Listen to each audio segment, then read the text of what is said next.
Okay, let's dive in. We're finally here. The series finale of the Grand Fled Jury, Episode 9, The Empty Chair. And if you were expecting, a huge final confrontation, this wasn't it. Not at all.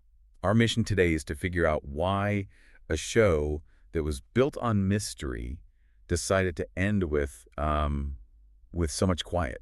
It's a bold choice. The source material sets the scene in this late-night courtroom, and there's this single buzzing light. And it explicitly calls the space unhaunted. Exactly. That one word, unhaunted, it just resets everything. It tells you right away this isn't a ghost story finale. It's something else entirely. It Yeah. feels like it's stripping away the genre. It is. So when Harold walks in, the focus immediately goes to this piece of furniture, just one chair pulled out from the jury box. And the script is so specific about it. It's not glowing. It's not covered in shadows. It's just, Ready. yeah, ready. Mm. But before we get to who it's ready for, I was really struck by who isn't in the room. Marjorie. A huge deal. Harold makes a conscious choice not to call for her. The notes say she retired well and had earned silence. It's this signal that the old guard, the people who carried this burden for so long, their job is done. It's such a gentle exit.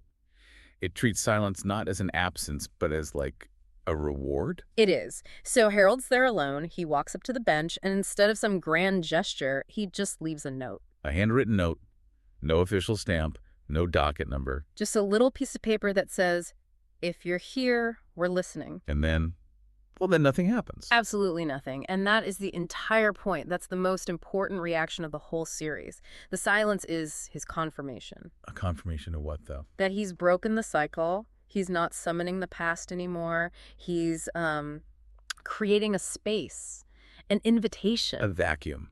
Yeah. And something living comes to fill it almost immediately. The young voice. We don't even get a name. We don't need one. Right. They just walk in looking totally lost and say, I don't know how this works. And this is where Harold's role completely shifts. He could have been the wise old man with all the answers. But he isn't. He's just as human as them. He just says, neither did we. That one line, it just demythologizes everything. It says, the heroes of this story were just people figuring it out. And it reveals who the chair was for all along. The text says it wasn't for a ghost, it was for the next person who noticed something wasn't right and chose not to walk away. So the whole show, this paranormal mystery, was actually a story about civic duty. The haunting was just unresolved business waiting for someone to step up. Precisely. Which brings us to that final monologue from the narrator about the pause. Okay, yeah, this was the part that felt the most abstract to me. The story isn't a myth, it's a pause. What does that even mean? I think it's about function. A pause gives you room to breathe, to think. The narrator says, a pause, when honored, becomes a future. So it's about stopping to actually look at a problem instead of just letting it continue. Yes. And that's the pivot from being a witness to being a participant. A witness just watches. A participant does something.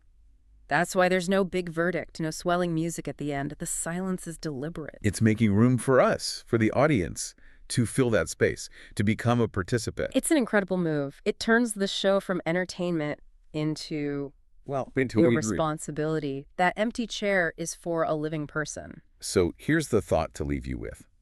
If that empty chair is pulled out and the note says, we're listening, what's the silence in your world that's just waiting for you to fill it? Thanks for diving in with us.